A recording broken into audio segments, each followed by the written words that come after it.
Zásadný prejav prezidenta republiky. Výrazný úspech slovenskej polície v boji proti organizovanému zločinu.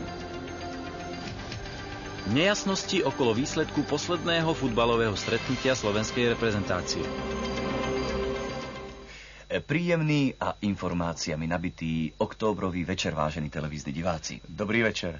Redakcia nášho Apropo TV prichádza k vám tohto roku už po 10. raz, aby vniesla svetlo tam, kde je ešte tma a naopak. V našom spravodajstve sme si ako si pridlho nespomenuli na nášho pána prezidenta Michala Kováča. Pán prezident si napriek svojmu pracovnému zaneprázdneniu našiel čas pre redakciu Apropo TV a nahral pre nás krátke informatívne vyhlásenie. Nech sa páči. Vážení spoluobčania, dámy a páni, milí priatelia. Možno sa vám zdá, že som k vám už dlho neprehovoril, ale práce je, ako sa hovorí, nad hlavu. V tomto prípade hlavu štátu nevynímajúc. Riešim v súčasnosti množstvo závažných spoločensko-politických problémov a mojím jediným cieľom je vaša spokojnosť a prosperita. Avšak veľa nepríjemných vecí mi v tejto náročnej mravenčnej práci pre národ prekáža. Ide predovšetkým o technické nedostatky, ktoré v prezidentskom úrade brzdia náš pracovný elán a možnosti. Elektroinštalácia nie je v dobrom stave, chýba kvalitný elektroinštalatér, vodoinštalácia takisto pokrývkáva, chýba kvalitný vodoinštalatér. V mojej prezidentskej 1203 hapruje spojka, chýba kvalitný automechanik. Záhrada nám zarastá burinou, treba nám kvalitného záhradníka a máme nemalé problémy s upratovacími prácami, chýba kvalifikovaná upratovačka. Upokojilo ma však množstvo listov, ktoré od vás dostávam a v ktorých píšete, že poznáte človeka, ktorý všetky tieto profesie hravo zvládne. Doslova píšete, pán prezident, len on to dokáže. Som ako Slovák hrdý, že máme človeka s takou polifunkčnou schopnosťou. Preto vás zároveň vyzývam, aby ste mi dali jeho adresu alebo ho osobne upovedomili, že ho tu rád zamestnám. Naraz ako elektroinštalatéra, vodoinštalatéra, automechanika, záhradníka a upratovačku za veľmi slušný plat. Keď chce robiť všetko sám a naraz, tu má na to príležitosť. V závere svojho prejavu by som rád podotkol, že ma naplňa hrdosťou veta, len on to dokáže. Bodaj by Slovensko malo takýchto Lenonov viac. Ďakujem za pozornosť a dovidenia. V septembrovom vydaní Apropo TV sme vás informovali o jednej z posledných aktivít minulého parlamentu o novelizácii Archimedovho zákona. Všetci sme si už vydýchli, že práci tohoto orgánu je koniec. Žiaľ, mýlili sme sa. Z archívov parlamentu sme získali informáciu, že na poslednú chvíľu bol novelizovaný aj gravitačný zákon. Iniciátorom novely bola skupina dnes už neznámych poslancov, ktorí pred voľbami chceli dokázať, ako im záleží na bezpečnosti občanov. Na konkrétnom príklade z ulice si ukážeme, ako celá záležitosť vyzerá v praxi a čo zákon prikazuje bežnému občanovi. Podľa novely gravitačného zákona, ktorú v parlamente nikto nemal odvahu označiť za absolútnu sprostosť, musí byť napríklad zaparkované auto podložené nielen zozadu, ale aj spredu. V minulom vysielaní Apropo TV sme vás v krátkosti poinformovali o novom výcvikovom stredisku mladých politikov, ktoré bolo zriadené pri dedinke Zriedkava Papiernička. V tomto výcvikovom komplexe si však svoje komplexy liečia aj celkom hotoví politici. Bola to totiž zriadená tzv. Koaličná poradňa.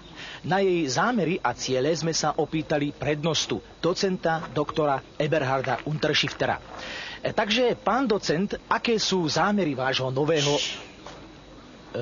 nového pracoviska? naším zámerom a cieľom je prispievať k plnohodnotnému koaličnému spolužitiu a doceliť aj istú, takú by som povedal, až priamo, neviem sa to povedať, stabilizáciu. Doceliť stabilizáciu koaličného života. A aké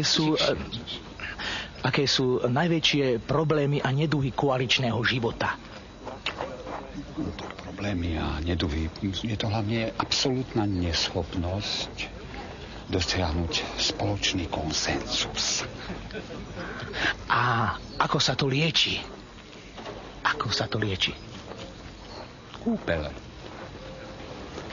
Oboch, prípadne viacerých koaličných partnerov, vyšleme do kúpeľov za štátne peniaze.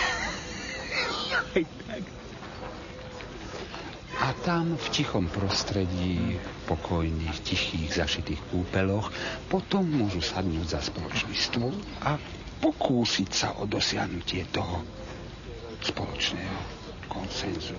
No a výsledky. Čo výsledky? Aké sú výsledky? Tichšie. Aké sú výsledky? Tak, už výsledky. No tak pozrite sa. Bohužiaľ nám ešte veľa vecí prekáža. Máme tu veľa prípadov, kedy je konsenzus zo strany koaličného partnera iba predstieraný. Partner to robí hlavne preto, aby druhého neurazil, neublížil. Potom sú tu napríklad pokusy o predčasný konsenzus. Čo je pikantné, máme tu zo pár prípadov prerušovaného konsenzu. Ale ja som sa dopočul, že sa tu lieči aj úplná koaličná neschopnosť, čiže impotencia. Ako my odborní hovoríme. Áno. Toto dosahujeme medikamentóznou liečbou. Vyvinuli sme prostriedok, dostáva sa tiež do našich lekární. Ako sa to volá? Volá sa Volbin Forte. Volbin Forte sa neužíva často, väčšinou len raz za 4 roky, aj to tesne pred voľbami, pokiaľ parlament nerozhodne inak, samozrejme. Ak dovolíte, mohli by ste si vyskúšať. Nie, ďakujem, ja nepotrebujem. Ja predsa nechcem koalovať. Nebojte sa, to je len pre dobrý pocit. Ale uvidíte iba zo pár piluliek a uvidíte stačí. ten nádherný, oslobodzujúci pocit konsenzu. No, čo na to poviete? No, z hľadiska dlhodobej perspektívy by som s vami počítal vzhľadom na blízkosť našich spoločných programov a vzhľadom na zavádzanie trhovej sociálnej ekonomiky v praxi, aj keď vám poviem úprimne, ani Boh nevie, o čo vlastne ide. Nie len Boh, ja vám musím povedať čistú pravdu, ani ja a moji chlapci to nevieme, ale choďte sa spýtať. Áno, to som veľmi rád. Dobrý deň, mládenci, som konečne medzi nami. Myslím si, že by sme sa mohli porozprávať. Na našom redakčnom stole sa v poslednom čase nakopilo množstvo listov od vás, vážení televízni diváci, v ktorých sa nám sťažujete na nekvalitné služby, predražovanie tovaru či vysoké ceny základných druhov potravín. Práve preto sme dnes večer pozvali sem do štúdia pracovníka Slovenskej obchodnej inšpekcie, pána Bystríka Bruta. Dobrý večer. Dobrý večer. Môžem si zapáliť? Nie. Pán Bruto, my o vás vieme, že ste spolu so svojou skupinou minulý týždeň uskutočnili niekoľko námatkových inšpekčných nákupov v našich obchodoch. S akým výsledkom? Tak prvý kontrolný nákup sme previedli na Bandrukovej ulici, konkrétne v predajni zmiešaného tovaru. Sami vidíte, že tovar bol taký zmiešaný, že sa doteraz v tom nevieme vyznať. Ano. Napríklad sekaná, bola nerozsekaná, tlačenka, nedotlačená, áno. A v rolovanom kolene sme našli vodu. Aha, tak to je veľmi závažné. A čo je najhoršie? Na púte chýbali aj niektoré základné druhy mäsa, ako napríklad gazdinkami veľmi vyhľadávané hovädzie oči. Môžem si zapáliť? Nie. Pán Bruto, ako vidím a pravdu povedec aj trošku cítim, priniesli ste so sebou aj nejaký tovar. Odkiaľ pochádza? No, tieto potraviny nevyhovovali hygienickým podmienkam. Máme tu napríklad sardinky v motorovom oleji.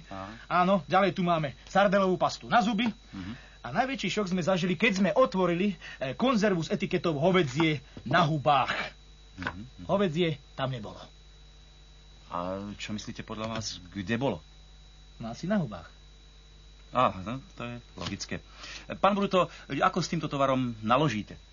Pochopiteľne ho zlikvidujeme.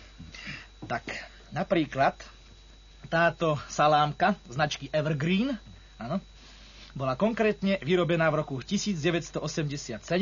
Aha. Tuto, pri príležitosti 70. výročia Veľkej oktobrovej socialistickej revolúcie. Dáte si? Nie, ďakujem. Ja som už žltačku mal.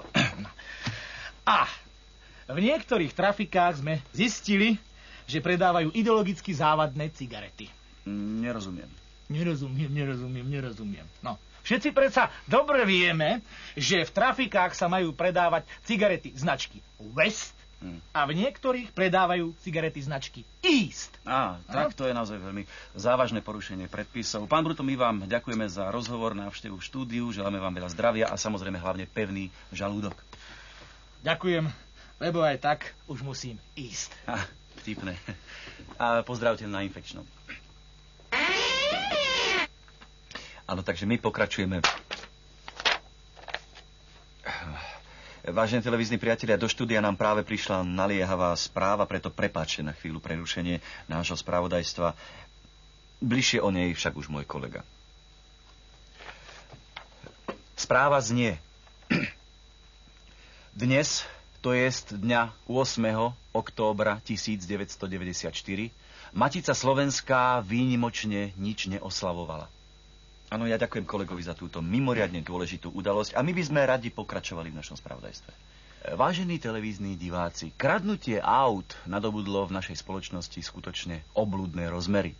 O to viac nás potešila správa, že našej polícii sa pri potieraní tohto druhu trestnej činnosti podaril naozaj husársky kúsok. S naším televíznym štábom sme boli samozrejme pri tom. Na základe spolupráce s občanmi sa podarilo zadržať zvlášť nebezpečného recidivistu, ktorý ukradnuté autá prevážal na východ. Keďže nebol v stave preukázať sa hodnovernými dokladmi, tak policajti vozidlo jednoducho zabavili. Aj pri samotnom zabavení sa prejavila vysoká súčinnosť príslušníkov polície, ktorí použili originálnu vlastnú choreografiu. Zábava trvala až do skorých ranných hodín a ako nám povedalo samotné vozidlo, ešte nikdy sa tak dobre nezabavilo. Nie je nejakým tajomstvom, že zahraničný kapitál sa k nám nejako zvlášť nehrnie. Nás v redakcii Apropo TV tento fakt už ľudovo povedané dožral.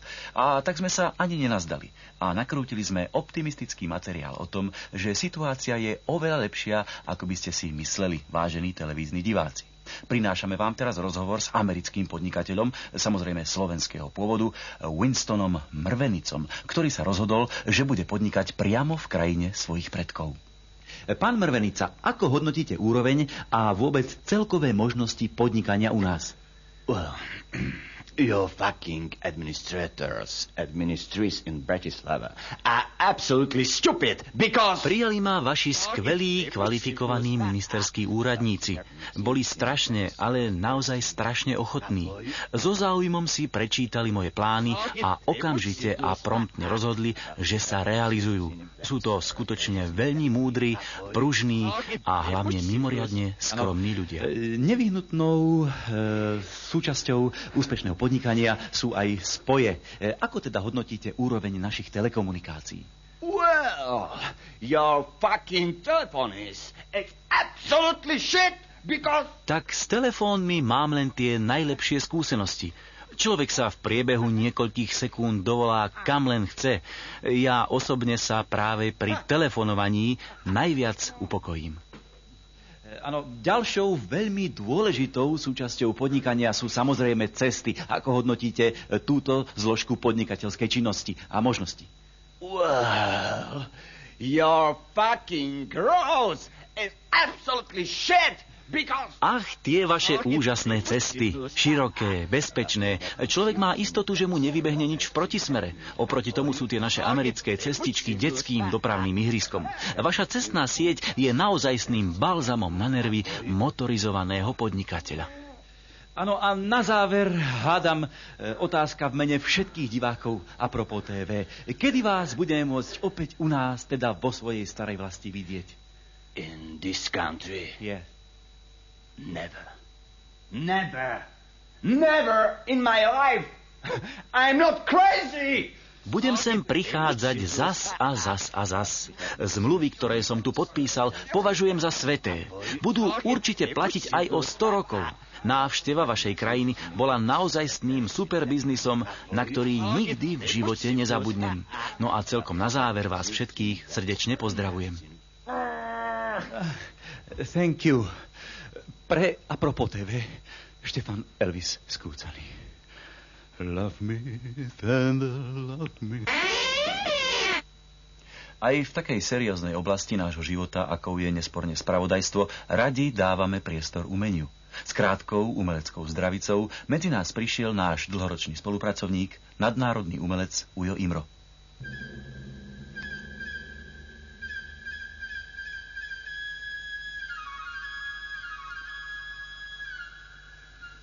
Vyletel sokol, pršalo, zmokol, prechládol, zdochol. V našej spravodajskej relácii častokrát dávame priestor rôznym zaujímavým ľuďom, ktorí do značnej miery ovplyvňujú život našej krajiny a svojou častokrát drobnou mravenčou prácou prispievajú k jej začleneniu k civilizovaným, vyspelým demokraciám. V tejto našej snahe priblížiť vám tých najzaujímavejších sme ako si pozabudli na príslušničky povolania, o ktorom sa oficiálne hovorí len veľmi málo a keď tak s dešpektom a pohrdavo. Aby sme tento svoj, ako sa hovorí, rest trošku napravili, pozvali sme si sem dnes do štúdia Apropos TV príslušníčku najstaršieho remesla. No, len to pekne povedz, čo som. No, povedz to. No tak. Upokojte sa.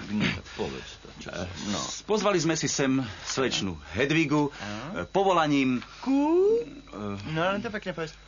Povolaním prostitútku. Škoda, že si to nepovedal. No. Ty sa vieš tak pekne hanbiť. Ja sa vie tak úžasne hanbiť. Prestaňte. Slečna Hedviga, úvodom snáď otázočka. Ako ste sa vôbec dostali k výkonu tohto vášho rozhodne zaujímavého povolania? Tak to ti musím povedať. To ti bola taká sranda. Raz sme išli z jedného žúru, tak nad ránom, a nemala som na taxík. Tak som cvakla. Fajn, pristúpme radšej hneď k druhej otázočke. Čo všetko je nevyhnutné k výkonu tohto vášho neľahkého povolania? A to mám povedať rovno? Čo? Ja to poviem rovno, ale to sa budeš hanbiť. Jej to nenky, sa by tak svetovo hanbiť. Tak ako sme sa dohodli, poďte po to. Takže čo je nevyhnutné? Áno, nevyhnutnou podmienkou pre kvalitnú, ale hlavne kvalifikovanú prostitúciu je zbavenie sa akéhokoľvek egoizmu. Nenechať si všetko len pre seba, ale rozdať to všetkým. Všetkým, čo to najviac potrebujú. Ty starec, vieš, koľky to potrebujú? Stavím sa, že aj ty to teraz potrebuješ. Kde máš mikrofón? Prestaňte, slušne, hej. Poďme k veci. Ja idem vždy rovno k veci. Tak kde máš ten mikrofón? Slečna Hedviga, dozvedel som sa, že pracovné podmienky kladené na vašu profesiu sú veľmi, veľmi prísne, rovnako ako aj nároky na vašu profesionalitu. No, tak to si píš. V tom sa odlišujeme napríklad aj od takých politikov. Naša práca totiž musí byť odvedená perfektne. Pre blaho ľudí. Teda pre vás, chlapov. Ale musíme z toho samozrejme aj niečo mať. A v tom sa zase od politikov až tak veľmi nelíšime. Fajn. Takže my vám v tomto neľahkom úsilí budeme držať palce. My vám zasa podržíme niečo iné. No, slečna Hedviga, ďakujem vám pekne za rozhovor. Čo? Ty si už skončil? Polino, poď sem. Poď sem, ty starý ďábel.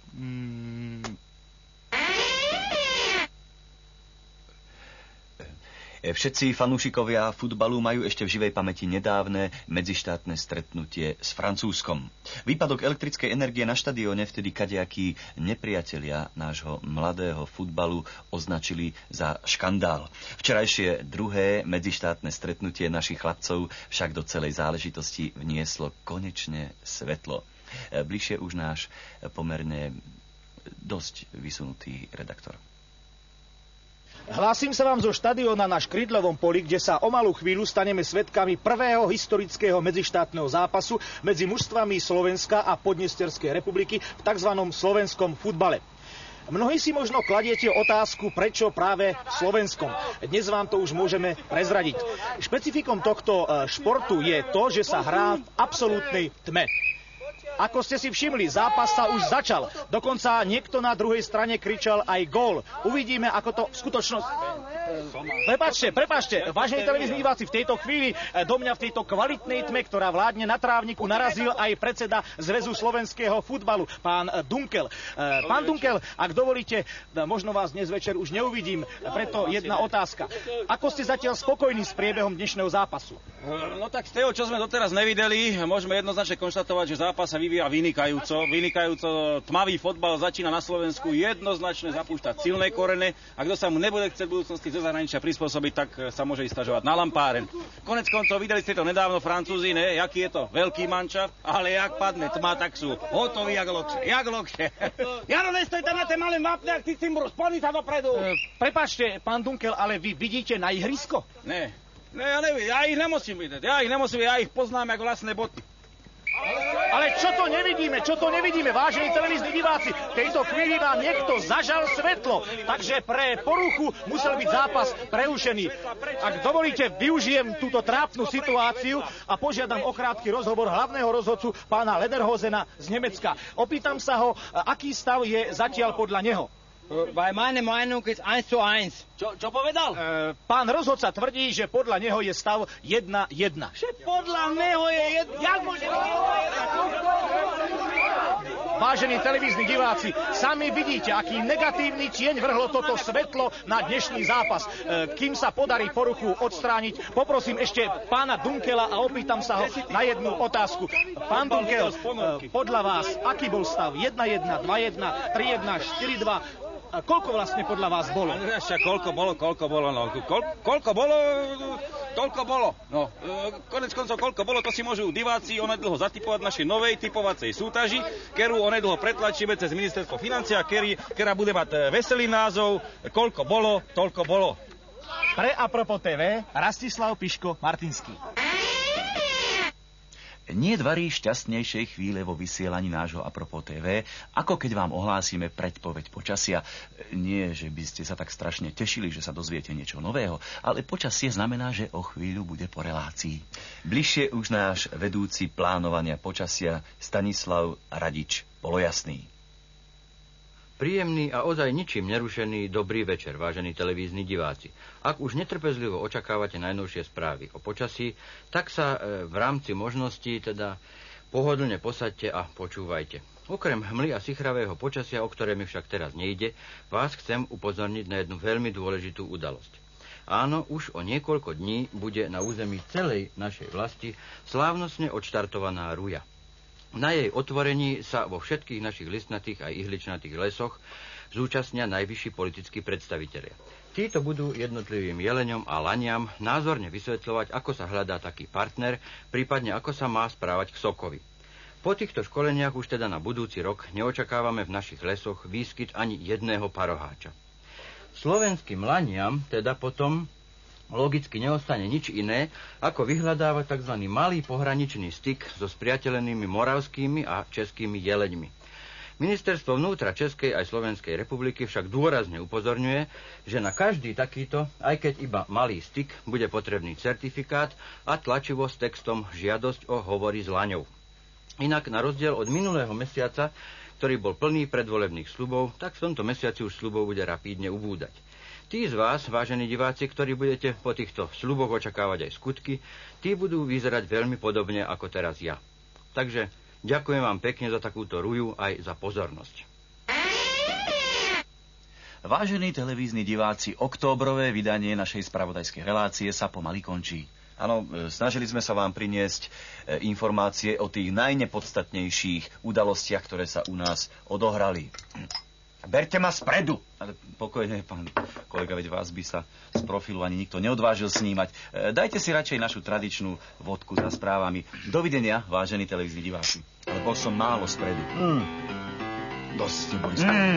Minimálne. Málo, neviem prečo my robíme na jednu kameru. Teraz mi povedzte, tu mali 3 kamery, pretože keď som z profilu, takto vám niečo hovorím, tak to je z profilu, rozumiete? Takto vám hovorím niečo. Ale ja to musím hovoriť tým ľuďom. Rozumiete, tým ľuďom.